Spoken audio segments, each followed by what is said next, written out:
السلام عليكم. مشاورات مغلقة تلك التي احتضنها مقر مجلس الأمن الدولي التابع للأمم المتحدة حول قضية الصحراء المغربية، وهي مشاورات منتظمة جاء منصوصا عليها في آخر قرار للمجلس رقم 2654 الذي تم اعتماده في 27 أكتوبر 2022. ونقلت وكالة المغرب العربي للأنباء عن مصادر دبلوماسية وصفتها بالمتطابقة أن أعضاء مجلس الأمن تلقوا أول أمس الأربعاء 19 أبريل إحاطة من ستيفان دي ميستورا المبعوث الشخصي للأمين العام للأمم المتحدة للصحراء، وألكسندر إيفانكو الممثل الخاص للأمين العام للأمم المتحدة للصحراء ورئيس بعثة المينورسو. واتسمت نقاشات أعضاء مجلس الأمن بالإجماع حسب المصدر ذاته الذي أكد على الدعم القوي للعملية السياسية التي تجري تحت الرعاية الحصرية للأمم المتحدة من أجل التوصل إلى حل واقعي وعملي ودائم وقائم على التوافق لقضية الصحراء المغربية. وحظيت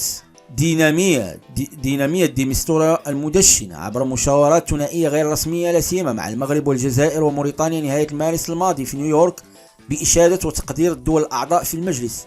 مما يؤكد وضع الجزائر كطرف رئيسي في هذا النزاع الإقليمي الذي افتعلته وعملت على إطالته لمدة نصف قرن في تحدي لمصالح شعوب الدول الخمس الأعضاء في اتحاد المغرب العربي ومصيرها المشترك.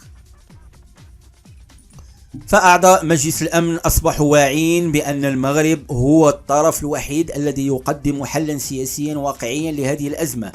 في ظل إصرار جزائري على أنها غير معنية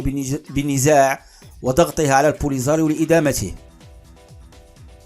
كما أن قرارات مجلس الأمن منذ سنة 2018 تؤكد على قلق المنتظم الدولي بخصوص هذا المشكل الذي عمر طويلا وصار متسببا في وضعية غير مريحة وغير مستقرة بمنطقة الساحل والصحراء،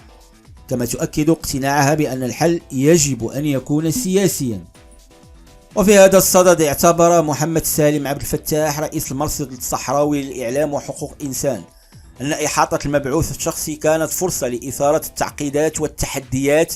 التي يواجهها دي ميستورا في مهامه لإيجاد حل في مقدمته تنصل الطرف الجزائري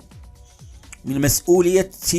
مسؤولياته القانونية والسياسية والأخلاقية الملقاة على عاتقها في هذا الملف باعتبارها طرفا رئيسيا فيه، ومؤكدا أنها بذلك تظل رافضة للانصياع لنداءات متتالية عن الأمين العام للأمم المتحدة أو مجلس الأمن للانخراط في آلية الطاولات المستديرة.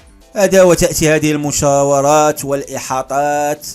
في سياق موجة تصعيد جزائرية عدائية غير مسبوقة تجاه المغرب تمثلت في التصريحات الأخيرة لكل من وزير الداخلية والرئيس تبون، فضلا عن تعيين مبعوثة مغربية عن اتحاد المغرب العربي بمفوضية الاتحاد الإفريقي، ما أثار غضب الجزائر التي تستمر في استعدائها المغرب في كل فرصة.